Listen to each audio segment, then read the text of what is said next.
दोस्तों, आज हम सातातप स्मृति का रिव्यू करेंगे। दोस्तों, ये सातातप स्मृति लूटने ठगने का धार्मिक तरीका है और वो कैसे हैं हम आगे इस वीडियो में देखेंगे। तो दोस्तों, वीडियो शुरू करने से पहले हम अपना डिस्क्लेमर देख लेते हैं।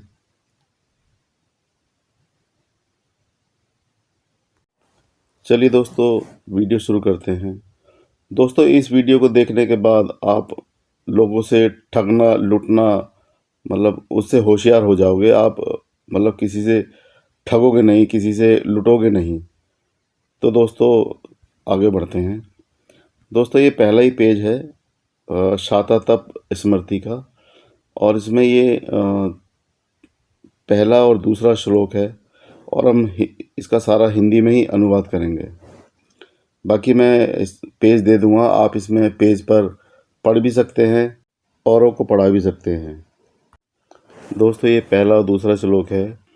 जिन महापात की मनुष्य ने प्रायश्चित नहीं किया है, वह नरक भोगने के उपरांत उन पाप सूचक चिन्हों से युक्त होकर जन्म लेते हैं। दोस्तों, इन्होंने यहाँ पर भविष्यवाणी कर दी। जिन लोगों ने प्रायश्चित नहीं किया है, वह नरक भोगने के उपरांत, यानी नरक भोग लिया है उसके उपरांत, वह पाप चिन्हों से युक्त होकर जन्म लेते हैं।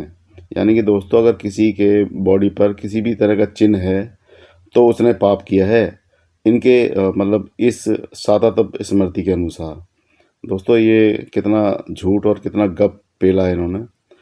अब तक उस पाप का प्रायश्चित ना किया जाए, तब तक पाप की सूचना देने वाले चिन्ह प्रत्येक जन्म में होता है। अब दोस्तों, यहाँ पर इन्होंने अनपढ़ गंवार जो लोग हुआ करते थे, या पढ़ने का जिसको अधिकार नहीं था, शूद्र समाज के लोग, उनके दिमाग में ऐसी ऐसी बातें ये लोग भरते थे, जिससे कि वो लोग इनकी बातों पे सच मानते थे, इनकी बातों को सच मानते थे और यकीन करते थे, और हर किसी भी तरह के उपाय के लिए इनके पास जाते थे कि हमारे ये चिन्ह आया है, हमारे बेटे के बॉडी पे ये चिन्ह आया है, तो इसका क्या उपाय है। तो फिर ये लोग उपाय बताने के एवज में उनसे दान दक्षिणा लेते थे, उनसे कुछ भी दान लेते थे। दोस्तों, इनका ये ठगने का तरीका था। चलिए दोस्तों, अब ये कह रहे हैं कि पाप की सूचना देने वाला चिन्ह, यानी कि किसी भी तरह का निशान प्रत्येक जन्म में होता है। प्रायश्चित करने और पश्चाताप करने से वह पाप का चिन्ह जाता रहता है। यानी कि प्रायश्चित करने से वह पाप का चिन्ह जाता रहता है। दोस्तों, इन लोगों से पूछा जाए कि क्या ये लोग कोई एग्रीमेंट बना के देंगे या लिखित में देंगे कि हमने जो पाप किए थे, पहले तो वो पाप बताया जाए कि हमने कितने पाप किए थे और कहाँ कहाँ पे पाप किए थे, पूरा उसका ब्यौरा दिया जाए। जैसे मेमोरी होती है ना, तो उसका पूरा ब्यौरा मांगा जाए कि हमने जो पाप किए थे और जो हमने उसका प्रायश्चित कर लिया, उसका मीटर दिखाइए कि हमने कितने पाप किए थे और हमने कितने प्रायश्चित कर लिए। दोस्तों, ये लोग सिर्फ क्या है, मुंह से बोल देते थे और ये कुछ भी गप पेल देते थे, कुछ भी झूठ बोल देते थे। और उस समय शूद्रों को पढ़ने का अधिकार नहीं था, शूद्र एक पशु के समान थे। तो दोस्तों, उनको खूब बेवकूफ़ बनाते थे ये लोग, और उनको बेवकूफ़ बनाकर उनका धन, उनकी दौलत, उनका ज़मीन, उनकी जायदाद सब ले लेते थे। दोस्तों, यहाँ तक कि उनका अन्न जो भी वो खेतों में उगाते थे, वो अन्न भी ले लेते थे। तो दोस्तों, ये बेवकूफ़ बनाने का बहुत अच्छा तरीका था, ठगने का बहुत अच्छा तरीका था। दोस्तों, आगे बढ़ते हैं। यह है 3 नंबर, 4 नंबर, 5 नंबर। दोस्तों, इसी पेज पर है, पहले पेज पर। महापातक पाप का चिन्ह 7 जन्म तक प्रकाश पाता है। अब दोस्तों देखो, यहाँ पर इन्होंने ये भी भविष्यवाणी कर दी। महापातक पाप का चिन्ह, यानी कि कोई निशान है, वो 7 जन्मों तक प्रकाश पाता है। अब इनको कैसे पता है कि 7 जन्म में इंसान क्या क्या बनने वाला है? क्या वो हर जन्म में इंसान ही बनेगा? दोस्तों, कितना झूठ और कितना फरेब ये लोग उस समय फैलाया करते थे, क्योंकि ज़्यादातर लोग अनपढ़ गंवार हुआ करते थे और पढ़ा लिखा वर्ग सिर्फ एक यही था, ब्राह्मण वर्ग। तो ये लोग अपने ज्ञान का कितना दुरुपयोग करते थे, लोगों को बेवकूफ़ बनाकर किस किस तरीके की बातें किया करते थे, आप इस सातातप स्मृति में सुनेंगे। अब ये देखिए दोस्तों, 7 जन्म तक प्रकाश पाता है। अब 7 जन्म का इनसे ब्यौरा लिया जाए कि आपको कैसे पता कि 7 जन्म तक ये प्रकाश पाएगा और 7 जन्म तक कोई क्या बनेगा। दोस्तों कहीं ना कहीं ये तर्क की बात है और ये तर्क संगत नहीं है। चलिए दोस्तों आगे बढ़ते हैं। उपया का चिन्ह 5 जन्म तक प्रकाश पाता है और पाप का चिन्ह 3 जन्म तक प्रकाश पाता है। दोस्तों ये मुंह से हक दिया इन्होंने, मतलब जो मन में आया वो हक देते थे, क्योंकि दोस्तों उस टाइम मतलब ये लोग अपने ग्रंथ लिख रहे थे और अपने ग्रंथों में अपनी कमाई के ठगने के नए नए तरीके ईजाद किए इन लोगों ने। कभी किसी किसी ब्राह्मण ने कभी किसी स्मृति के अंदर कुछ लिख रखा है, कभी किसी ब्राह्मण ने किसी स्मृति के अंदर कुछ लिख रखा है। मतलब इनका एक मत नहीं है, लेकिन क्या है कि नकल मार मार के मान लो किसी ब्राह्मण की बहुत प्रसिद्धि हुई मतलब कि किसी टाइम में, तो उसने अपने नाम से वो स्मृति लिख दी, फिर आगे जाकर वो स्मृति लोगों में फैली और उसी का इन लोगों ने फ़ायदा उठाया पूरा। दोस्तों इन्होंने इनके पूरे वर्ग ने इसका फ़ायदा उठाया है, लोगों को ठगा है। आप सोच के देखिए, 5% ब्राह्मण पूरे 95% लोगों को ठग रहा है। उसमें क्षत्रिय वैश्य भी है और शूद्र तो था ही था जो अनपढ़ गंवार था, लेकिन क्षत्रिय वैश्य को भी इन्होंने दबा कर लूटा है दोस्तों। चलिए दोस्तों आगे बढ़ते हैं। मनुष्य के दुष्कर्मों से उत्पन्न रोग उपायों से शांत होते हैं। अब दोस्तों इसका क्या प्रूफ है कि मनुष्य के जो दुष्कर्म किए हुए हैं उनके रोग जो है उपायों से शांत होते हैं, यानी कि ये जो उपाय करेंगे उससे वो शांत होंगे। दोस्तों इसका कोई प्रमाण है कि हम उपाय करते हैं, आपके कहने के अनुसार हम उपाय कर भी लेते हैं, लेकिन क्या मतलब कि इसका मतलब क्या प्रमाण है कि वो जो रोग उत्पन्न हुए हैं वो शांत होंगे। आगे है, जब देव पूजा हवन इन संपूर्ण कार्यों से समस्त रोगों की शांति होती है। अब दोस्तों कहीं ना कहीं ये मानसिक तौर पे विकलांग बनाने की कोशिश की गई है, लोगों को मानसिक तौर पे तैयार करने की कोशिश की गई है कि मतलब आपके मतलब किसी भी तरह का कोई रोग हो जाए, आज के समय में लोग हॉस्पिटलों में जाते हैं, इनको कोई नहीं पूछता। लेकिन जिस समय पे दोस्तों लोग पढ़े लिखे नहीं थे, उस समय पे ये लोग मतलब किस तरीके से लूटा करते थे, आप ये सुन ही रहे हैं। चलिए दोस्तों आगे बढ़ते हैं। पूर्व जन्म में जो पाप किया है वह नरक भोगने के अंत में व्याधि रूप से पापियों को पीड़ित करता है। उसकी शांति का उपाय जप इत्यादि कार्य जाने, यानी जप इत्यादि कार्य करना चाहिए इनके अनुसार। दोस्तों इन्होंने कैसे कैसे लूटा होगा आप बस अंदाज़ा लगा सकते हैं। चलिए दोस्तों आगे बढ़ते हैं। दोस्तों ये 512 नंबर पेज है और इसमें ये 20 नंबर श्लोक है, मतलब 13 से 20 तक का इसमें ये अनुवाद है। जब गौदान इत्यादि में साधारण विधि कहते हैं, गौदान में सुशील बछड़े सहित दूध देने वाली गौ उचित है। गौदान में यानी कि जब गाय का दान किया जाता है उसमें सुशील बछड़े यानी अच्छा साफ सुथरा बछड़ा हो, और दूध देने वाली जो गाय है मतलब उसके सहित जो दूध देने वाली गाय है उसको देना उचित है। बैल के दान में शुभ और सुंदर सफ़ेद वस्त्र तथा कांचन से विभूषित कर वृषभ का दान करें, यानी बैल का दान करें। हाथी के दान में ब्राह्मणों को, दोस्तों अब देखो क्या क्या ये दान लेते थे और किस किस तरीके से, आप सोच सकते हैं कि इनका बैठे बैठाई ही कितनी कमाई होती थी। ब्राह्मणों ने कैसे कैसे नियम बना रखे थे कि 5% ब्राह्मणों को ये 95% लोग पालते थे। और कैसे पालते थे कि ये दिमाग में ऐसी उल्टी सीधी बातें भर के, झूठ फरेब फैला के लोग सोचते थे कि मतलब कि पाप पुण्य होता है और हमने मतलब कि आज पुण्य नहीं किए तो अगले जन्म में हम पाप भोगेंगे। तो इन लोगों ने दोस्तों इस तरीके से लोगों को मैनिपुलेट किया हुआ था। इन्होंने मानसिक तौर पे उनको मतलब कहीं ना कहीं अपाइज बनाया हुआ था दोस्तों। लेकिन आज के समय में ऐसा नहीं है, आज लोग पढ़ लिख रहे हैं तो सवाल पूछते हैं, प्रमाण मांगते हैं। तो दोस्तों आज इनकी दुकान थोड़ी सी फीकी पड़ गई है, आजकल इनकी दुकानें थोड़ी कम चलती हैं, लेकिन पहले बहुत चला करती थी। लेकिन दोस्तों फिर भी मतलब कहीं ना कहीं जागरूकता से लोग और जागरूक होंगे तो और सवाल करेंगे। चलिए दोस्तों आगे बढ़ते हैं। हाथी के दान में ब्राह्मणों को 10 निवर्तन पृथ्वी दान करें। यानी कि हाथी के दान में ब्राह्मणों को 10 निवर्तन पृथ्वी दान करें। अब दोस्तों पृथ्वी दान का मतलब होता है जमीन का दान करना। 10 हाथ के बराबर के दंड से, यानी कि दंड का मतलब होता था कि मतलब नाक तक जो लकड़ी का डंडा इनके हाथ में होता था, उसको दंड बोलते थे। तो 10 हाथ मतलब 10 दंड के बराबर और 30 दंड के बराबर जितनी पृथ्वी होती थी उसको ये पृथ्वी का दान बोला करते थे। 30 दंड का निवर्तन का है और 10 निवर्तन के बराबर पृथ्वी का गौचर्म होता है। अब दोस्तों इसमें गौचर्म के बारे में बताया। गौचर्म के बराबर पृथ्वी दान करने से मनुष्य स्वर्ग लोक में पूजित होता है। यानी कि अब इनको ये भी पता है कि किसी ने गौचर्म यानी पृथ्वी, इतनी बड़ी पृथ्वी के हिस्से को दान करने को ये गौचर्म बोला करते थे। तो दोस्तों गौचर्म बराबर पृथ्वी दान करने से मनुष्य स्वर्ग लोक में पूजित होता है। अब दोस्तों ये मतलब स्वर्ग लोक का ये पास दे दिया इन्होंने।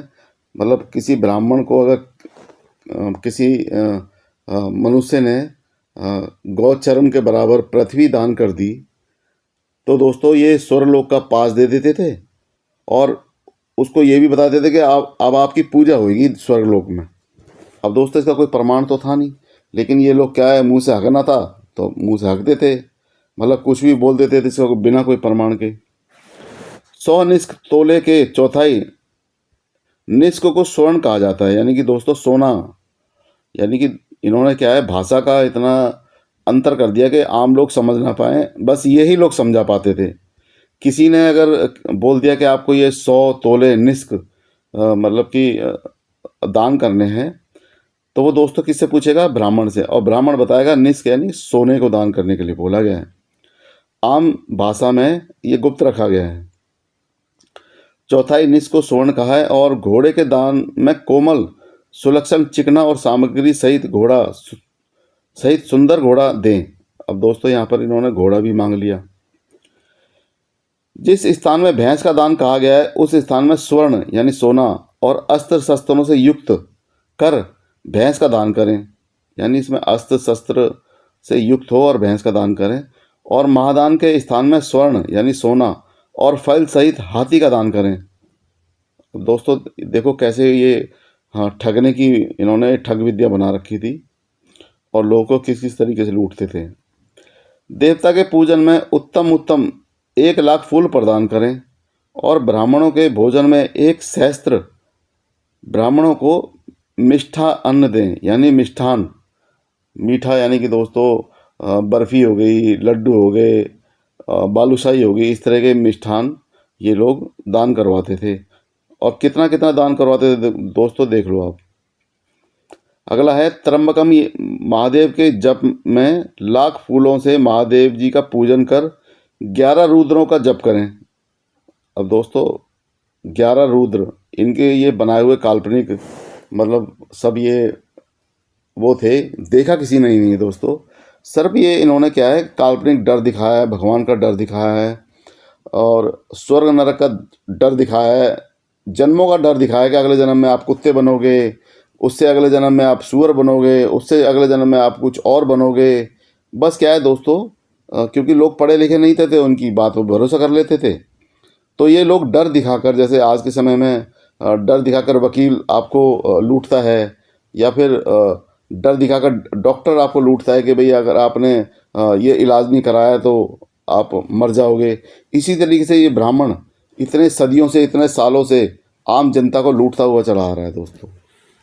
तो ये 11 रुद्रों का जप करें।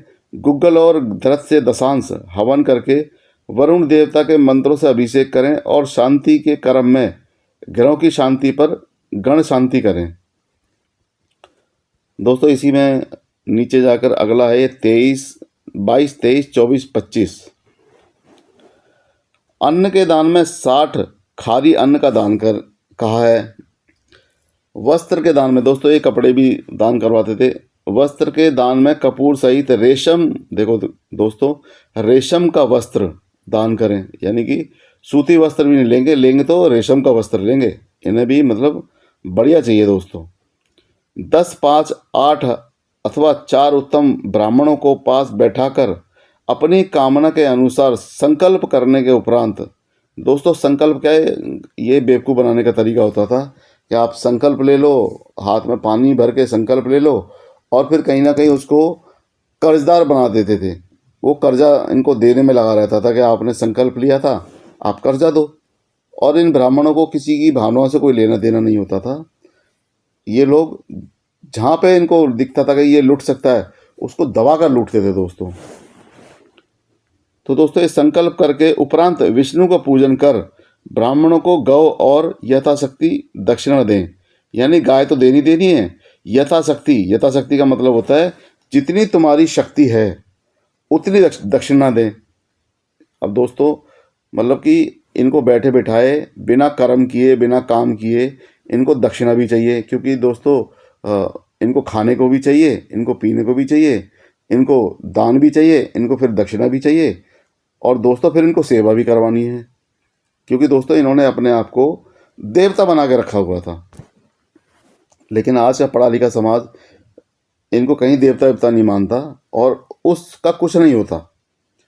दोस्तों अगर देवता होता, अगर ब्राह्मण कोई देवता होता, ये लोग कहते हैं हम मुख से पैदा हुए, चलिए मान लिए ब्रह्मा ने आपको मुख से पैदा किया, लेकिन उसके बाद क्यों योनि से पैदा करना शुरू कर दिया? उसके बाद तो आम मतलब शूद्रों की तरह आप, अछूतों की तरह आप स्त्री की योनि से पैदा हो रहे हैं। तो दोस्तों बेवकूफ़ बनाने के लिए मतलब अनपढ़ों की ज़रूरत है जो पशु के समान हो।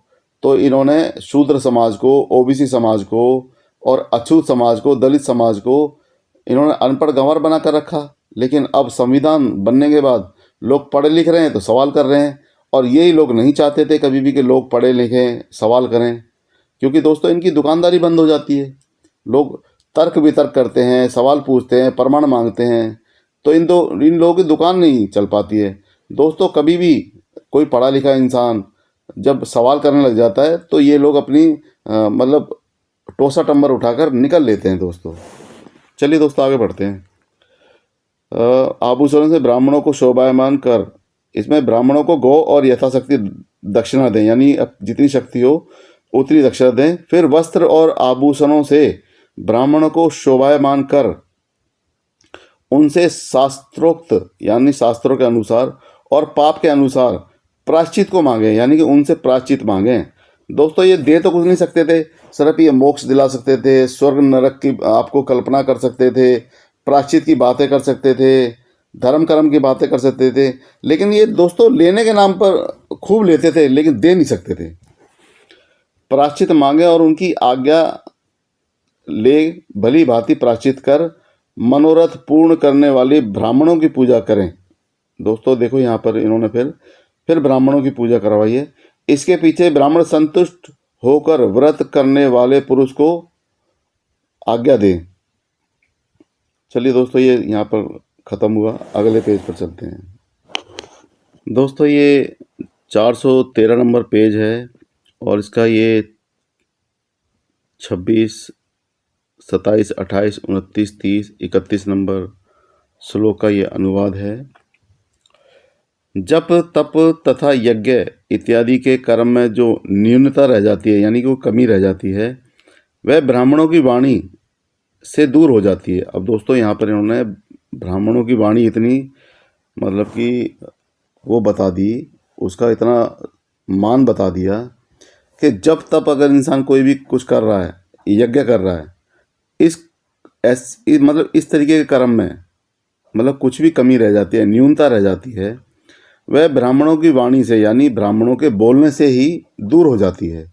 यानी कि दोस्तों ब्राह्मण को इतना ऊंचा स्थान दे रखा है कि ब्राह्मणों की वाणी इतनी पवित्र है कि जब तब में कोई कमी रह गई तो दोस्तों जब तब करने की जरूरत क्या है, ब्राह्मण की वाणी ही काफ़ी थी। बस यहाँ पर क्या है कि मतलब ब्राह्मण को ही सर्वश्रेष्ठ दिखाना है, ब्राह्मण ही सब कुछ है दोस्तों। ब्राह्मण की पूजा करो, ब्राह्मण को दान दो, ब्राह्मण को सोना दो, ब्राह्मण को चांदी दो, ब्राह्मणों को ज़मीन दो, जायदाद दो, जो भी कुछ करो ब्राह्मण के लिए करो। चलिए दोस्तों आगे बढ़ते हैं। ब्राह्मण जो कहते हैं उसे देवता भी मानते हैं, यानी कि दोस्तों ब्राह्मण जो कहेंगे उसे देवता भी मानेंगे। कहीं ना कहीं हमारे देश के जैसे राष्ट्रपति हैं ना, जैसे बाधित हैं, कि वो मतलब कि प्रधानमंत्री या फिर संसद कुछ भी बना दे तो हमारे यहाँ के राष्ट्रपति को बाधित होकर उस पर साइन करने पड़ते हैं। ऐसे ही ब्राह्मण जो कह देते थे तो देवता उससे मतलब बंधे हुए थे। जो ब्राह्मणों ने कह दिया देवता उनकी बात मानेंगे ही मानेंगे। तो इनका कहने का मतलब ये है, ब्राह्मण जो कहते हैं उसे देवता भी मानते हैं। कारण कि ब्राह्मण देवताओं के स्वरूप हैं, यानी कि ब्राह्मण जो है देवताओं के स्वरूप है, यानी उन्हीं के जैसा स्वरूप है, उन्हीं के जैसा रूप है। इसी कारण उनका वचन मिथ्या नहीं होता।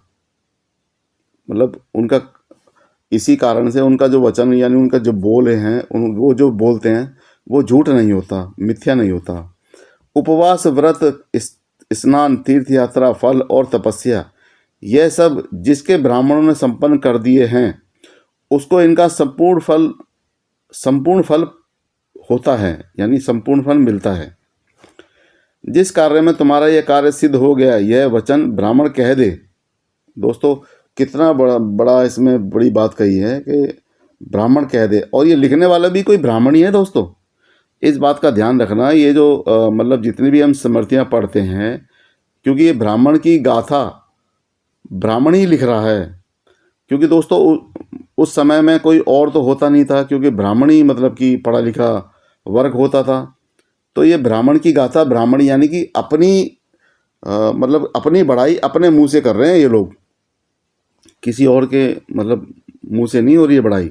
ये अपनी बड़ाई अपने आप ही कर रहे हैं, क्योंकि इन्हें पता है ये स्मृतियाँ मतलब पूरे देश में पूरे जगत में घूमेंगी, किताबों के रूप में लोग पढ़ेंगे और उसको संविधान मानकर, विधान मानकर उसके ऊपर मतलब चलेंगे, उसके अनुसार ही दान दक्षिणा देंगे और हमारे पूरे वर्ग का फ़ायदा होगा। मतलब हर जगह के ब्राह्मण का फ़ायदा होगा। तो मतलब इस बात को ध्यान में रखकर ये लोग ऐसे स्मृतियाँ लिखते थे। तो दोस्तों अब आप समझ के चलिए, ब्राह्मण ही ब्राह्मण की मतलब की गाथा गा रहा है इसमें। तो यह वचन ब्राह्मण कह दे, उसके उस वचन को नमस्कार कर सिर पर जो धारण करता है वह अग्निष्टोम यज्ञ के फल को पाता है। अब दोस्तों यहाँ पर इन्होंने प्रलोभन दे दिया, मतलब जो नमस्कार करके ब्राह्मण के चरण को वचन को नमस्कार करके सिर पर जो धारण करता है वह अग्निष्टोम यज्ञ के फल को पाता है। संपूर्ण मनोरथों का पूर्ण करने वाला, जल से रहित जंगम तीर्थ ब्राह्मण है। अब दोस्तों यहाँ पर फिर ब्राह्मण को इन्होंने मतलब इतना गुणगान कर दिया। उनके वचन रूपी जल से मलिन मनुष्य शुद्ध हो जाते हैं, यानी कि मलिन यानी कि गंदे कुचैले मलिन जो मनुष्य हैं वो भी शुद्ध हो जाते हैं उनके वचन रूपी जल से। इसके पीछे उनकी आज्ञा ले और उनके आशीर्वाद को ग्रहण कर अपनी शक्ति के अनुसार ब्राह्मण को भोजन करावे, पीछे अपने बंधुओं सहित आप भोजन करें। यानी कि इसमें ये बोला गया है जो पहले का जो मालपुआ है, जो पहले का जो भी कुछ है वो पहले ब्राह्मणों को खिला दो, उसके बाद जो कुछ बचा कुछ है वो फिर बंधुओं और आप खाओ। यानी कि पहला भोजन ब्राह्मण को दिया जाएगा। और दोस्तों पहले भोजन के ब्राह्मण मतलब पहले भोजन में कभी भी किसी चीज़ की कमी नहीं होती, हर तरह का मतलब जो भी होगा वो पहले उन्हीं को दिया जाएगा। इन्होंने ऐसे नियम बना रखे थे, जो भी माल मसाला है पहले हमें खिला दो, उसके बाद जो बचा कुचा ना बचा वो आप खाओ, आपके बंधु खाएं, आपके रिश्तेदार खाएं, वो जो मर्जी खाते रहें, लेकिन हम देवता हैं, हम पूजनीय हैं, हम ब्रह्मा के मुंह से पैदा हुए हैं, तो हमें खिलाओ दोस्तों। अब दोस्तों अगर ब्रह्मा ने पैदा किए थे वही लोग अगर ये करते तो हम मान लेते, लेकिन ये लोग दोस्तों ये पैदा तो कहीं और से हो रहे हैं। ये बताते मतलब ब्रह्मा के मुख से हैं कि हम ब्रह्मा के मुख से पैदा हुए हैं, लेकिन ये पैदा तो अपनी माँ की कोख से हो रहे हैं और लोगों को बेवकूफ़ बना रहे हैं। जहाँ जैसे शूद्र पैदा हो रहा है, जैसे अछूत पैदा हो रहा है, जैसे चांडाल पैदा हो रहा है, वैसे ये लोग भी पैदा हो रहे हैं। तो कोई असमानता नहीं है, कोई भेदभाव नहीं होना चाहिए, लेकिन इन्होंने सिर्फ अपनी गाथा अपने हिसाब से गा कर लोगों के दिमाग में ऐसा भर दिया कि हम ही पूजनीय हैं, जो कुछ है हम ही हैं। चलिए दोस्तों अगले पेज पर चलते हैं। दोस्तों ये 514 नंबर पेज है। और ये इसमें 4, 5, 6, 7, 8, 9, 10, 11, 12 इसका अनुवाद है दोस्तों। इसका अनुवाद पढ़ते हैं। ब्रह्म हत्या करने वाला पापी नरक भोग कर दूसरे जन्म में श्वेत कुष्ठी होता है, यानी उसको कुष्ठ मतलब श्वेत कुष्ठ होता है। वह उस पाप की शांति के लिए प्रायश्चित करे, निमित्त प्रायश्चित करे। 4 कलशों में पंच रत्न डाले और कलशों के मुखों पर पंच पल्लव रखकर सफ़ेद वस्त्र से बांध दे। दोस्तों ये इनके नाटक शुरू हो जाते हैं यहाँ पर, मतलब ऐसे ऐसे बातें बताएंगे कि बस आप कर लो और अंधभक्त होकर इनकी बातें मान लो। अश्वशाला आदि 7 स्थानों की मिट्टी। अब दोस्तों यहाँ पर अश्वशाला यानी घोड़े के जो जहाँ पर घोड़े बनते हैं, वैसी आदि 7 स्थानों की मिट्टी इन कलशों में डालकर तीर्थ जल से इनको भरें। पीछे पंच कसाय कसैली वस्तु और अनेक भांति के फलों से युक्त करें। पीछे सर्वौषधियों से युक्त करके चारों दिशाओं में रखें और बीच के कलश के ऊपर चांदी का बना 8-10 का कमल रखें। फिर उस कमल के ऊपर चतुर्मुखी 6 मासे स्वर्ण की बनी, देखो सोने की बनी हुई दोस्तों, ब्रह्मा जी की मूर्ति स्थापित करें। फिर यजमान प्रतिदिन उत्तम गंध पुष्प, यानी उत्तम गंध यानी सेंट वगैरह से, पुष्प यानी फूल, धूप, दीप आदि से तीनों काल में यानी सुबह दोपहर शाम पुरुष सुख तक जप कर ब्रह्मा का विधि सहित पूजन करें। ब्राह्मण ब्रह्मचार्य धारण कर पूर्व आदि दिशाओं में स्थित घटों के निकट धीरे धीरे ऋग्वेद आदि वेदों को पढ़ें। इसके उपरांत ग्रह शांति करके बीच के घट पर दरत संयुक्त कर तिल और स्वर्ण से दशांश हवन करें। इसके पीछे द्विजों श्रेष्ठ 12 दिन तक उक्त कार्य को समाप्त कर आसन पर बैठे हुए यजमान का विधि सहित अभिषेक करें। इसके उपरांत गौ, पृथ्वी, स्वर्ण और तिल इन्हें अपनी शक्ति के अनुसार ब्राह्मणों को दान करें और आचार्यों को देने योग्य वस्तु दें। अब दोस्तों यहाँ पर देखो कितनी चीज़ें इन्होंने मतलब ले ली हैं लोगों से, मतलब इतने सारे नाटक करवा के सिर्फ इनका क्या था, सोने की ब्रह्मा की मूर्ति लेनी थी और जितना भी माल मसाला वो लेना था और लेके निकल लेना था। मतलब किस तरीके से बेवकूफ़ बनाया करते थे, आप इसका अंदाज़ा ही लगा सकते हैं दोस्तों। चलिए आगे बढ़ते हैं। इसके पीछे सूर्य, वसु, रुद्र, विश्वदेव, मरुदगण यह सब प्रसन्न होकर मेरे कठिन पाप को दूर करें। इस प्रकार बारंबार भक्ति सहित प्रार्थना कर आचार्य के निकट क्षमा प्रार्थना करें। इस भांति नियम सहित प्रायश्चित करने से श्वेत कुष्ठी शुद्ध हो जाता है। अब दोस्तों चलो इतना कुछ कर भी लिया और वो शुद्ध होने का क्या सर्टिफिकेट देते थे ये लोग। इतना हमने कर लिया, हमने ब्रह्मा की सोने की मूर्ति बना दी, मतलब इन्होंने जो बोला वो हमने कर दिया, जो इन्होंने बोला इतने आडंबर इन्होंने करवा दिए, मतलब 7 जगह के 7 स्थानों की मिट्टी डलवा दी, सोने की मूर्ति मतलब उसमें डलवा दी, फिर उसके मतलब ऋग्वेद के पाठ वाठ भी करवा दिए। ये सब हमने चांदी का बना 8 दल का कमल भी इसमें रखवा दिया। दोस्तों मतलब क्या क्या चीज़ें इन्होंने रखवाई हैं, मतलब इसके अंदर जो जो इनके मतलब के काम आ जाती थी, बाद में बेच खाएंगे ये लोग, बाद में ये बेच खाते थे। तो दोस्तों आप समझ के देखिए कितना ये बेवकूफ़ बनाते थे और लोग बनते थे, क्योंकि इन लोगों ने दिमाग में ऐसा भर रखा था, उन्हें दिमागी तौर पे मानसिक गुलाम बना रखा था कि आप ऐसा करो, ऐसा नहीं करोगे तो आपको मतलब ऐसा हो जाएगा। अब इन्होंने क्या करा है कि इतना कुछ प्रायश्चित करवा के श्वेत कुष्ठी मतलब शुद्ध करवाया है इन्होंने। तो दोस्तों श्वेत कुष्ठी शुद्ध हुआ है या नहीं हुआ, इसका क्या प्रमाण था?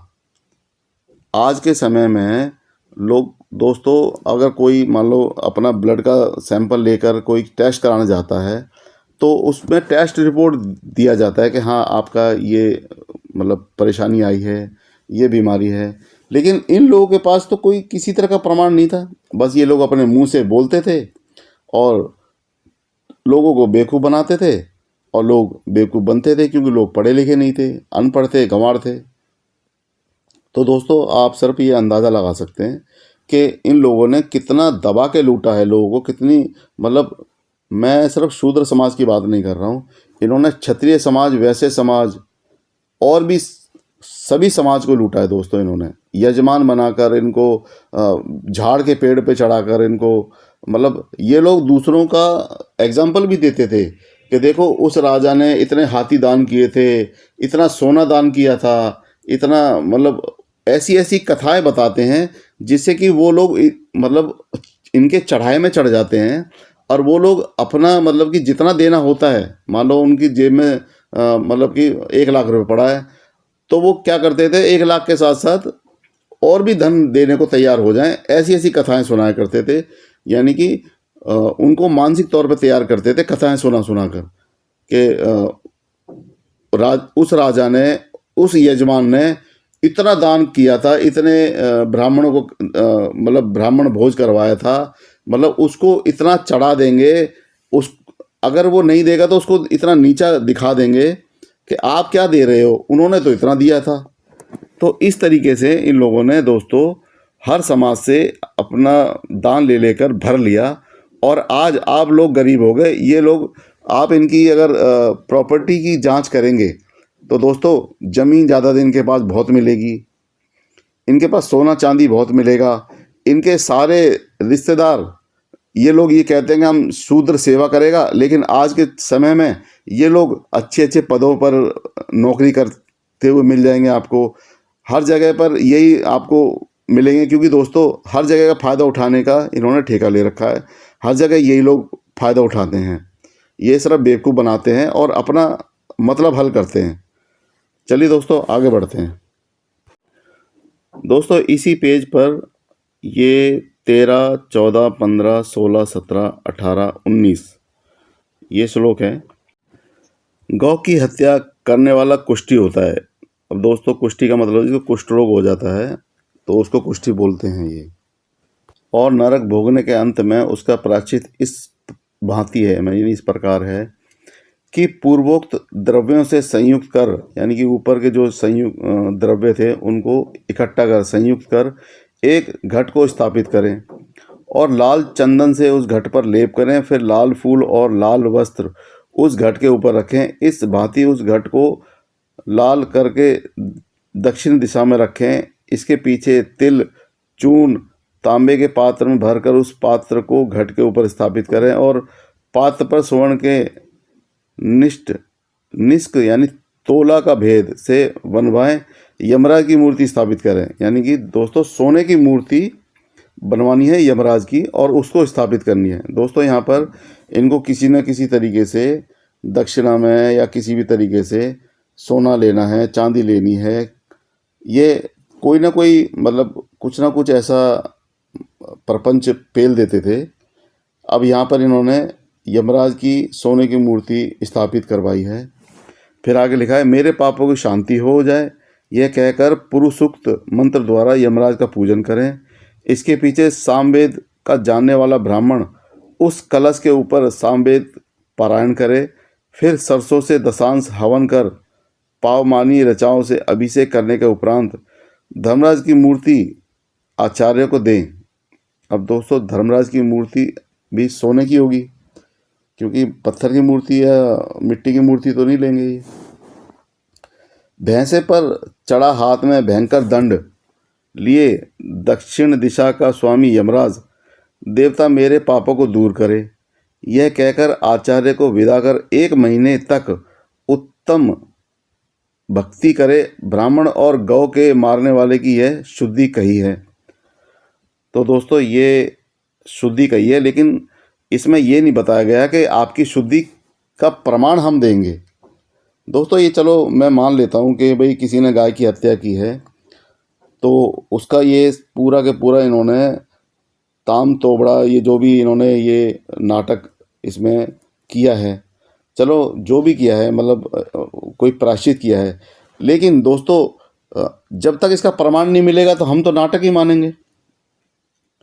तो दोस्तों ये प्रमाण किस तरीके से देते थे कि आप शुद्ध हो गए हो, आपने चलो गाय की हत्या कर दी, आपके ऊपर गाय का पाप लग गया, तो ये सारा प्रायश्चित इन लोगों ने लिख दिया अपनी किताब के अंदर, दोस्तों कहीं ना कहीं आप ये सोच के देखिए, लिखने वाला ब्राह्मण है, करवाने वाला ब्राह्मण है और दान लेने वाला ब्राह्मण है, तो फायदा किसका हो रहा है, किस समुदाय का हो रहा है? ये समझने वाली बात है दोस्तों। ये मतलब दिमाग से सोचने वाली बात है दोस्तों। मैं मानता हूँ कि मतलब मतलब ये लोग इसका प्रायश्चित बता रहे हैं, लेकिन दोस्तों इसका इसका प्रमाण क्यों नहीं देते हैं ये लोग कि हाँ आप शुद्ध हो गए हो और ये देखो ये आपका ये पाप यहाँ तक बढ़ गया था। जैसे आज के समय में लोग शुगर बढ़ जाता है तो मशीन आती है और उससे मतलब टेस्ट करते हैं, शुगर बढ़ गया और जैसे ही मतलब कि इंसुलिन का इंजेक्शन लगाया शुगर घट गया। तो इसी तरीके से यहाँ पर भी होना चाहिए। मतलब पता तो लगे कि गौ को मार दिया है, इतना कुछ उपाय कर लिया, उपाय करने के बाद जो उसकी शुद्धि हुई है वो शुद्धि कितना % हुई है, इसका किस तरीके से प्रमाण मिलेगा? लेकिन दोस्तों ये आज भी लोगों को बेवकूफ़ बनाते हैं अपनी ऐसी मतलब मीठी मीठी बातों में, घुमावदार बातों में लोगों को फंसा कर लाखों रुपया लूट लेते हैं दोस्तों। ये सिर्फ क्या है, हम लोग मानसिक गुलाम हैं। हम लोग इतने सदियों से, हमारे पूर्वज जो अनपढ़ और बेवकूफ़ थे, पढ़े लिखे नहीं थे, इन्होंने उनको पशु के समान बना कर रखा, बेवकूफ़ बना कर रखा। तो उनके जो किए कर्म हैं दोस्तों, हम लोग परंपरा के रूप में आज तक मानते हुए चले आ रहे हैं। जो इन लोगों ने थोपा वही हमारे पूर्वज हम पे थोप के चले गए हैं। हम आज के समय में मानसिक गुलाम हैं और हम इनकी बातों को मानते हैं। दोस्तों ये मानसिक गुलामी आपके पढ़ने से टूटेगी, आपके तर्क वितर्क करने से टूटेगी, आपके प्रमाण मांगने से टूटेगी। आप देखें माने दोस्तों, मतलब आप वैज्ञानिक सोच रखें, मतलब ना आस्तिक बने ना नास्तिक बने। बनना है तो दोस्तों वास्तविक बने, क्योंकि दोस्तों वास्तविकता ही मतलब ज़रूरी है। क्योंकि दोस्तों अंधभक्त बनना ठीक नहीं है, भक्ति करो पर अंधभक्ति नहीं। दोस्तों अपना घर लुटाकर दूसरे का घर भरना ये सबसे बड़ी अंधभक्ति है, सबसे बड़ी बेवकूफ़ी है। तो दोस्तों ऐसा ना करें। आपकी कमाई पर आपके बच्चों का हक है, आपके परिवार का हक है। इन पोखे पंडितों पुजारियों का हक नहीं है। ये आप लोगों को बेवकूफ़ बना बना कर लूटते आए हैं। आपके पूर्वजों को लूटा है, आज आपको लूट रहे हैं। तो दोस्तों इनसे बचने की ज़रूरत है, समझने की ज़रूरत है और अपने आप को बचाने की ज़रूरत है। चलिए दोस्तों आगे बढ़ते हैं। दोस्तों ये अगला 419 516 नंबर पेज है और 21, 22, 23, 24 और 25 नंबर श्लोक का हम अनुवाद कर रहे हैं। पिता की हत्या करने वाला बुद्धिहीन और महामूर्ख होता है। दोस्तों ये तो वाकई में ही होता ही है। माता का मारने वाला अंधा होता है। वह नरक भोगने के उपरांत विधि सहित यह प्रायश्चित करे। दोस्तों पिता की हत्या करने वाला तो अब क्या बोले हैं, ये तो मतलब मानवता के बिल्कुल खिलाफ है। या अपनी माता को मारने वाला, ये तो बिल्कुल ही मानवता के खिलाफ है। इसकी तो हम निंदा करते हैं। दोस्तों अब इसमें ये प्रायश्चित बताया गया है। प्रायश्चित में देखो क्या क्या किया गया है। 30 प्राजपत्य विधि सहित करे और व्रत की समाप्ति में पल भर स्वर्ण की नाव बनवाए। दोस्तों यहाँ पर चलो ठीक है, ये समझ में आता है कि उसको किसी तरह का दंड दिया जाए कि भाई तूने अपने पिता की हत्या की है तो उसको जैसे आज के संविधान में जो दंड दिया गया है वो देना समझ में आता है। लेकिन दोस्तों ये जो प्रायश्चित के अंदर जो ये मतलब कि स्वर्ण की नाव यानी सोने की नाव बनवाएं, चांदी का घड़ा तथा पूर्वोक्त प्रकार से तांबे के पात्र बनवाएं और तोले भर स्वर्ण की विष्णु की मूर्ति बनवाएं। अब दोस्तों यहाँ पर दो सोने की, एक तो सोने की नाव बनवा ली है, दूसरा यहाँ पर सोने की विष्णु की मूर्ति बनवा ली है तोले भर की, और तांबे के पात्र यानी तांबे के बर्तन वगैरह बनवा लिए हैं, चांदी का घड़ा बनवा लिया है। इसके उपरांत रेशम के वस्त्र में उस मूर्ति को लपेटकर विधि सहित विष्णु भगवान का पूजन करें और सामग्री सहित उस नाव को ब्राह्मण को दें। यानी कि दोस्तों मतलब जिसने अपने पिता की हत्या कर दी है, माता की हत्या कर दी है, उसको कोई दंड नहीं लिखा हुआ कि आपको दंड दिया जाता है राजा के द्वारा, यार इसको जेल में भेज दिया जाता है, या जो सज़ा दी जाती है वो नहीं दी गई। बस यहाँ पर क्या है, ब्राह्मण ने अपने ठगने के लिए यहाँ पर ये प्रायश्चित बताया है दोस्तों। मतलब अगर किसी को प्रायश्चित मतलब करना है तो वो ब्राह्मणों को ही क्यों दे, और ब्राह्मण को देने से प्रायश्चित हो रहा है, इसका क्या प्रमाण है दोस्तों। ये बात है ना कहीं समझने की ज़रूरत है। क्षत्रिय समाज को, वैश्य समाज को, शूद्र समाज को, अछूत समाज को, सबसे ज़्यादा क्षत्रियों को इन लोगों ने लूटा है, वैश्यों को सबसे ज़्यादा लूटा है। और दोस्तों बचा कुचा शूद्र भी इनसे लूटता चला आया है, क्योंकि जिसको भी ये लूटते हैं दोस्तों, मतलब जो इनको मिल जाए उसी को लूटते हैं ये, जिस तरीके से मिल जाए उसको लूटते हैं ये। तो इसके अंदर दोस्तों समझने वाली बात यह है कि अगर किसी ने कोई अपराध किया है तो उसको उसकी सज़ा मिलनी चाहिए। लेकिन ये प्रायश्चित के तौर पे ये इतनी चीज़ें मांग रहे हैं, कभी सोने की नाव मांग रहे हैं, विष्णु की मूर्ति, तोले भर की विष्णु की मूर्ति मांग रहे हैं, और मतलब उसको, उस सभी को नाव को ब्राह्मण को दान देने के लिए बोल रहे हैं। फिर आगे लिख रहे हैं, हे वासुदेव, हे जगत के नाथ, हे संपूर्ण प्राणियों के हृदय में स्थिति करने वाले, हे नमस्कार करने वालों के दुख को दूर करने वाले, पाप रूपी समुद्र में डूबे हुए मेरा उद्धार करो। बस इतना कह दिया। यह कहकर नमस्कार कर ब्राह्मणों को विदा करें और अपनी शक्ति के अनुसार, दोस्तों देखो, अपनी शक्ति के अनुसार अन्य ब्राह्मणों को दक्षिणा दें। यानी कि जो और ब्राह्मण हैं, यानी एक ब्राह्मण ने तो लूट लिया, अब जो उसके चेले चपाटे साथ में जो भी ब्राह्मण आए हैं उनको भी दक्षिणा दें। यानी कि दोस्तों अपना घर बेच दो, अपना घर बार चाहे मतलब गिरवी रख दो, पर इन ब्राह्मणों को दो। आप कुछ भी करो, चाहे आपका खेत बिके, चाहे आपका घर बिके, चाहे आप कहीं से कर्जा लेकर आए, इनको इनसे कोई मतलब नहीं है। इनको तो बस अपना घर भरने से मतलब है।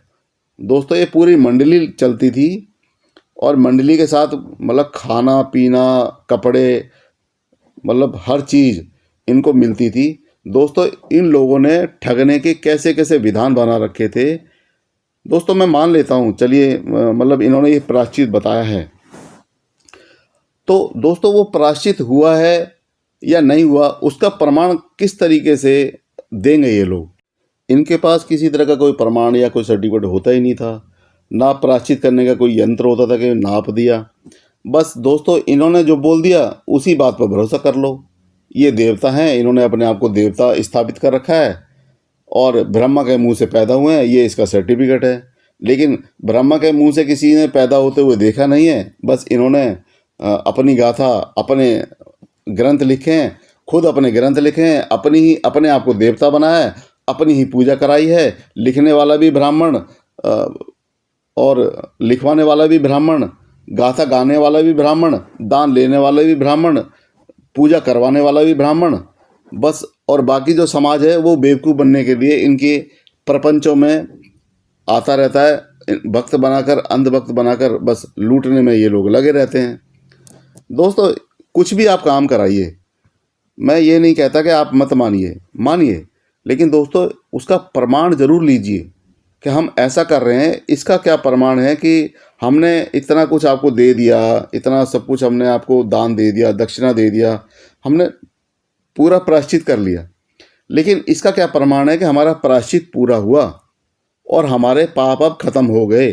कभी तो ये मतलब कि गाय दान करने पर मतलब सबके पाप धुलवा देते हैं, कभी ये गंगा जल में मतलब गंगा में स्नान कराने से पूरे पाप धुलवा देते हैं, कभी ये मतलब भूमि दान करने पे मतलब कि ऐसे मतलब कि भगवान से प्रशंसा करवा देते हैं। दोस्तों ये सिर्फ अपने द्वारा लिखे गए जितने भी वेद पुराण ग्रंथ हैं उसके अंदर इन्होंने अपनी ही गाथा गा रखी है दोस्तों। चलिए दोस्तों आगे बढ़ते हैं। इसी पेज पर ये अगला है 26, 27 और 28 नंबर श्लोक है।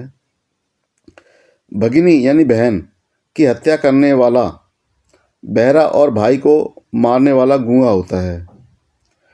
उसका प्रायश्चित नरक के अंत में यह कहा है, वह अपने पाप की शुद्धि के निमित्त चांद्रायण व्रत करे और व्रत की समाप्ति में स्वर्ण यानी फिर दोबारा सोने का आ गया, स्वर्ण के पल सहित पुस्तक का दान करे। यानी कि दोस्तों कुछ भी कर लो आप, पर इन दलालों को देना है। दलाल कौन है? ब्राह्मण। यानी कि आप मतलब सीधा भगवान को नहीं दे सकते आप, इनको दलालों को आपको, जैसे प्रॉपर्टी डीलर होते हैं ना, के बीच में आपको एक बंदा चाहिए ही चाहिए। तो दोस्तों ये दलाल इसी तरह का काम करते थे कि भक्त और भगवान के बीच में ये दलाली खाते थे। लेकिन भक्त को ये नहीं पता कि भगवान के पास वो पहुंचा है कि नहीं पहुंचा, क्योंकि वो दलाल ने दिया है कि नहीं दिया, या फिर भगवान ने क्या दिया है वो दलाल तुम्हें बता रहा है, बस वो जो बता रहा है उसी बात पर आप भरोसा करो। दोस्तों आगे है ये पुस्तक, इन्होंने सोने की पुस्तक दान करवा ली है। उसके आगे है, इस मंत्र को पढ़कर देवी सरस्वती का विसर्जन करें कि हे सरस्वती, हे जगन माता, हे वेद की देवता, हे परमेश्वरी, निंदित कर्म करने से जो पाप उत्पन्न हुआ है उससे मेरी रक्षा करो। अब दोस्तों ये उस मतलब देवी से ही करवा रहे हैं, तो बीच में ये दलाली क्यों खा रहे हैं? बीच में स्वर्ण के पल सहित पुस्तक का दान मतलब ब्राह्मण को क्यों करवा रहे हैं? माता से ही करवाना है तो सीधा मतलब माता से ही आप प्रार्थना करवा दीजिए ना। बाकी ये सब ये बीच में जो मतलब कि जो सामान है ये आप क्यों ले रहे हैं? मतलब कहीं ना कहीं ये दलाली है ना बीच में। आप स्वर्ण के पल के साथ पुस्तक दान करवा रहे हैं। मतलब आप पाप करे, पाप कोई करे, पुण्य कोई करे, लेकिन बीच में इन ब्राह्मणों को दलाली चाहिए ही चाहिए। दोस्तों इसीलिए मैं कहता हूँ ये ठगने की कला थी। ये इसके अंदर इन्होंने किस किस तरीके से लोगों को ठगा है आप समझ सकते हैं। चलिए दोस्तों आगे बढ़ते हैं। दोस्तों ये अगला पेज है 517 नंबर। इसमें 29, 30, 31, 32, 33, 34 और 35 नंबर श्लोक है और इसका ये हिंदी में अनुवाद है। बालक की हत्या करने वाला मनुष्य मृत वत्स होता है। वह शुद्धि के निमित्त ब्राह्मणों को कंधे पर चढ़ाकर चले और विधान से हरिवंश पुराण को श्रवण यानी सुने, पढ़े नहीं सुने, पीछे महारुद्र का जप कराए। सड़ंग की 11 रुद्रों को रुद्र कहते हैं। 11 रुद्रों को महारुद्र कहा है और 11 महारुद्रों को एक अतिरुद्र कहा है। 10,000 पूर्वाओं से दशांश हवन करें और 11 तोले। अब दोस्तों यहाँ पर जो है ना मेन है ना दलाली की बात फिर आ गई है। मतलब यहाँ पे इन्होंने अपनी दलाली बता दी। दशांश हवन करें, चलो यहाँ तक तो चलो जो भी कर्म कांड है वो कर रहे हैं।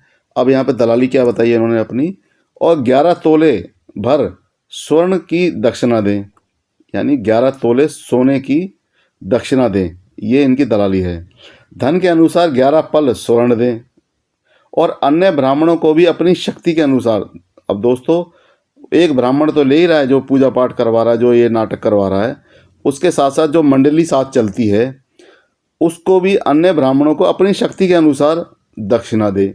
यानी कि खुद तो लूट ही रहा है, साथ में जो लोग आए उनको भी लुटवा रहा है। मतलब उनको भी, उस यजमान को लुटवा कर उनको भी भला कर रहा है।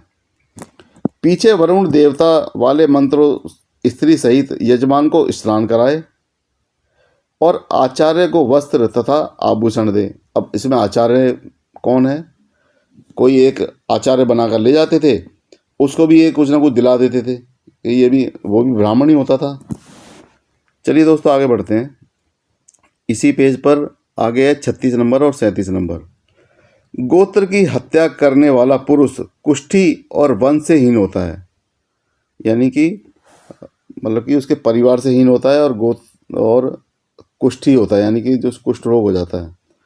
वह अपने पाप से मुक्त होने के लिए 100 प्राजापत्य करे, व्रत की समाप्ति में पृथ्वी का दान कर महाभारत को श्रवण करे।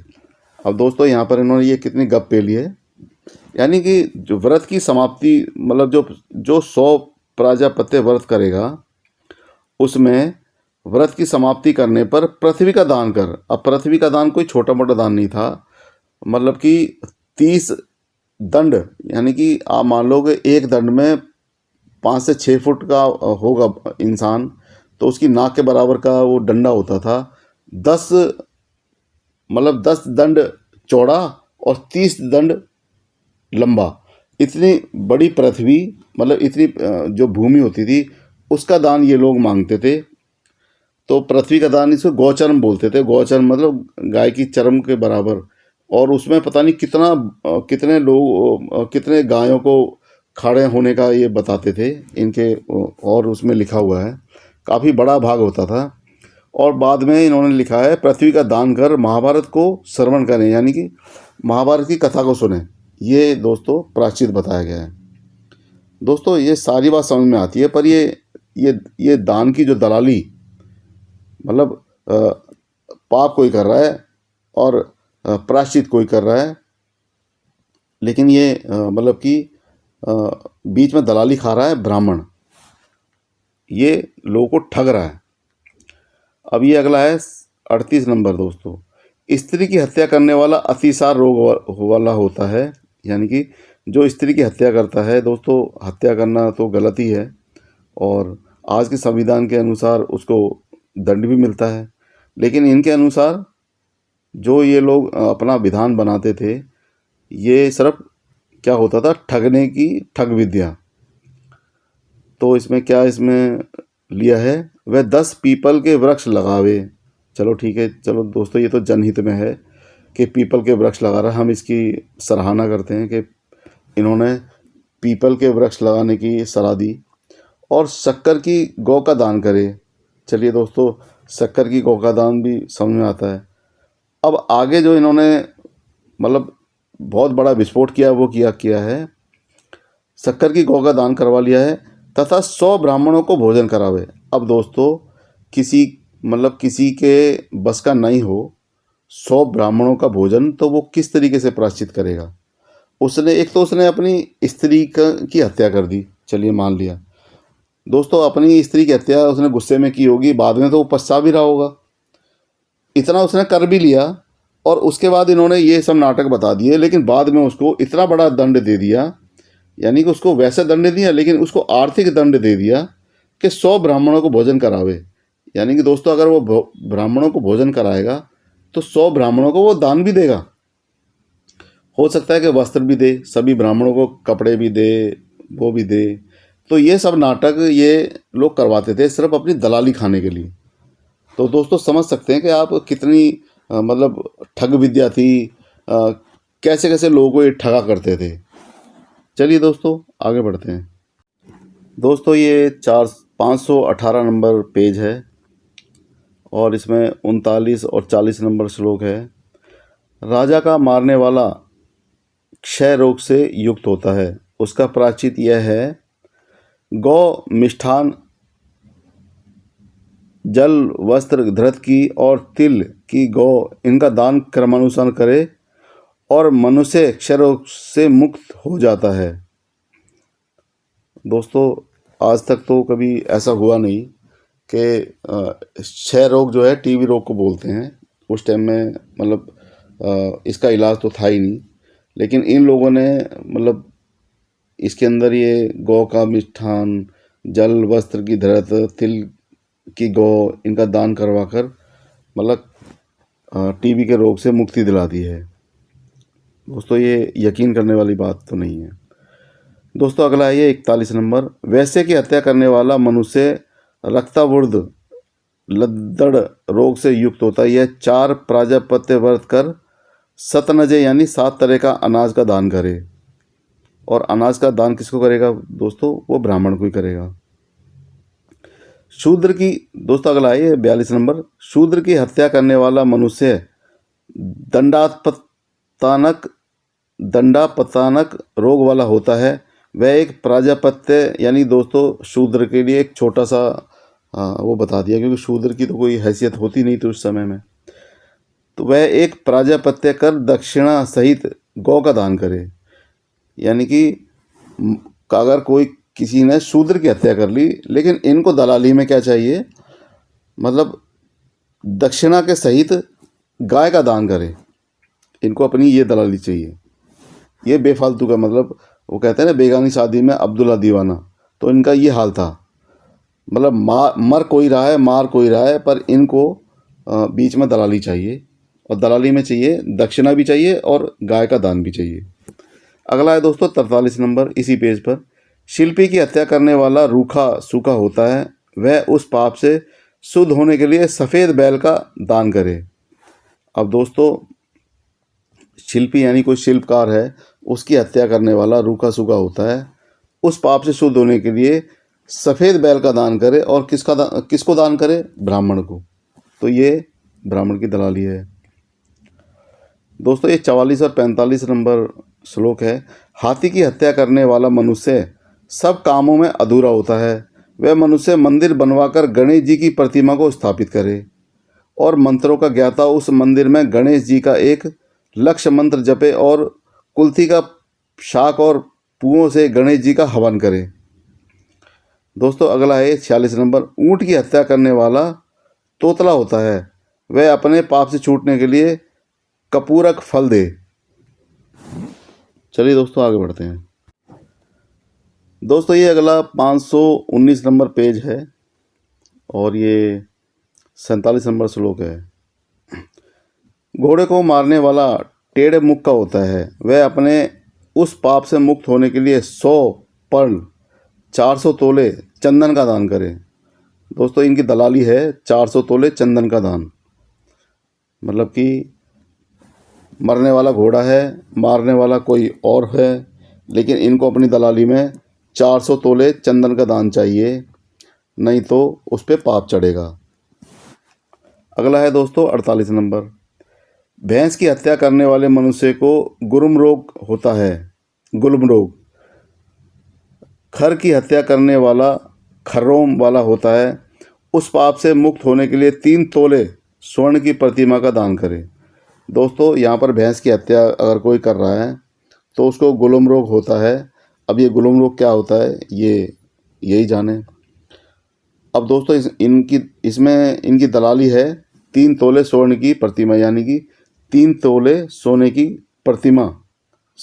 और प्रतिमा किसकी होगी? भैंस की प्रतिमा होगी। वो 3 तोले की सोने की प्रतिमा का दान करे। तो दोस्तों ये ब्राह्मणों की दलाली थी।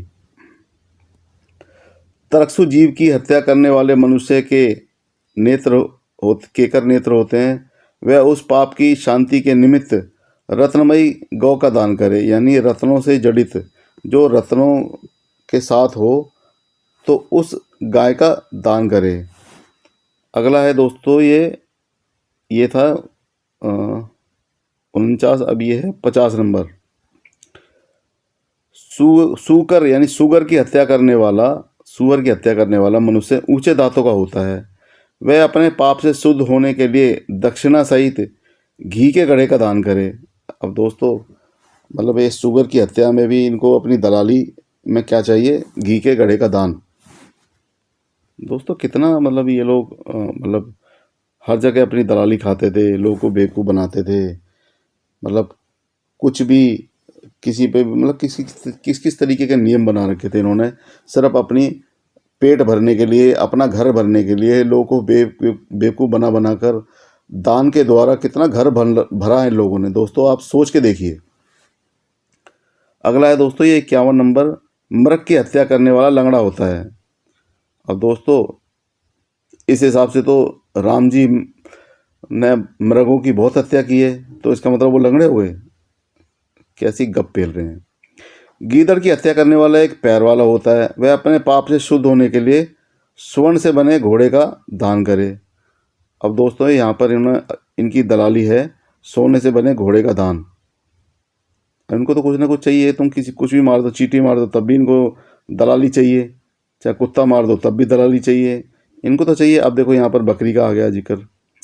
बकरी की हत्या करने वाले मनुष्य के अधिक अंग होते हैं, वह विचित्र वस्त्रों सहित बकरी का दान करे। अब दान किसको करेगा? ब्राह्मण को करेगा। तो दोस्तों ये नियम इन्होंने इस तरीके से बना रखे थे, आप कुछ भी करो फायदा ब्राह्मण को ही होना है किसी भी तरीके से। ब्राह्मण माने पूरे समाज को इन्होंने इतना मतलब मानसिक गुलाम बना रखा था, इतना बेवकूफ़ बना रखा था। कुछ भी होगा ब्राह्मण को पूजा जाएगा, कुछ भी होगा ब्राह्मण को दान दिया जाएगा, कुछ भी होगा तो ये ब्राह्मणों को फायदा होगा। दोस्तों आगे है ये मेढ़े का मारने वाला, यानी कि अगला है ये 43 नंबर, मेढ़े का मारने वाला पांडुरोगी होता है, वह अपनी शुद्धि के लिए पल भर कस्तूरी ब्राह्मण को दान करे। अब दोस्तों कस्तूरी भी मतलब उस समय में या आज के समय में भी कस्तूरी महंगी आती है, और मतलब कि अब इसका अब कोई मेढ़े को मार दे, यानी जो मेढ़ा होता है उसको मार दे, और उस इन्होंने अपनी दलाली रखी है कस्तूरी, पल भर कस्तूरी ब्राह्मण को दान करे। तो ब्राह्मण उसका करेगा क्या? अपने घर में रखेगा और या तो बेच देगा या फिर अपने घर को महकाएगा। बिलाव दोस्तों ये अगला आ गया, ये 54 नंबर 54 नंबर, 53 था पहले, फिर 54 था। दोस्तों ये हिंदी का है, इसलिए थोड़ा सा कई बार हम मतलब थोड़ा सा भूल जाते हैं, थोड़ा समझ नहीं पाते हैं। तो अगला है दोस्तों, ये बिलाव यानी बिल्ली की हत्या करने वाला पीले हाथों का होता है, वह 1 तोले सोने का कबूतर दान करे। अब दोस्तों ये क्या करते होंगे, मैं ऐसे शब्द बोल नहीं सकता, मैं क्या बोलूँ दोस्तों। मतलब इनको किसी न किसी तरीके से लोगों को ठगना था, अपनी दलाली लेनी थी। दोस्तों कुछ भी हो, कैसा भी हो, अब यहाँ पर क्या है, एक बिलाव की हत्या करने वाला पीले हाथों का होगा और 1 तोले स्वर्ण यानी सोने के कबूतर का दान करे। अब इनको अपनी दलाली में एक सोने का कबूतर चाहिए। दोस्तों इस तरीके से आप सोच के देखिए कि अगर एक गांव में अगर 500 लोगों की आबादी है और उस गांव के अंदर 1 या 2 ब्राह्मणों का परिवार है, तो वो पूरा 500 लोगों का गांव इन ब्राह्मणों को पालता था। कुछ भी हो जाता था तो इनकी जीविका बड़ी अच्छी चलती थी दोस्तों। इन्हें कोई काम धंधा नहीं करना होता था, कोई मेहनत नहीं करनी होती थी, कोई खेती नहीं करनी होती थी, कोई खेती बाड़ी नहीं करनी होती थी। बस इनका काम क्या होता था कि किताब पढ़े जाओ, और वो भी दोस्तों अपने लिए, मतलब समाज के लिए नहीं, सिर्फ अपने लिए। और मतलब कि ना तो हमें मेहनत करनी है, ना हमें कुछ करना है, बस हमें बैठे बैठे खाना है। तो इसीलिए दोस्तों ये खा खा के मोटे पड़े रहते हैं। आप देखेंगे मंदिरों में, आप बड़े बड़े मंदिरों में जाइए, इनकी तोन देख देख के परेशान हो जाएंगे। इन पे इतना इतना ये दो लोगों को इतना बेवकूफ़ बना बना कर सोना दान करवाते हैं, कभी कुछ दान करवाते हैं। आप केरल के मंदिरों में चले जाइए, आप साउथ के मंदिरों में चले जाइए, इतने सोने का दान करते हैं लोग। सिर्फ इन्हीं मतलब इसी तरह की स्मृतियों को पढ़ पढ़ के इन्होंने समाज में लोगों को बेवकूफ़ बना रखा है। दोस्तों ये वीडियो काफ़ी लंबा हो गया है, इसलिए दोस्तों मैं इस वीडियो को यहीं पर विराम देता हूँ। दोस्तों इसी सातातप स्मृति का दूसरा पार्ट हम जल्द ही बनाएंगे और आप उस पार्ट को देख सकते हैं। तो दोस्तों इसी के साथ मैं इस वीडियो को यहीं पर समाप्त करता हूँ और आप लोगों से निवेदन करता हूँ कि आप मेरा यह वीडियो ज़्यादा से ज़्यादा शेयर करें, लाइक करें, सब्सक्राइब करें और हमारा साथ दें। और दोस्तों हम जल्द ही दूसरा वीडियो भी इसमें डालेंगे, जब तक के लिए हमारा इंतज़ार करें। धन्यवाद।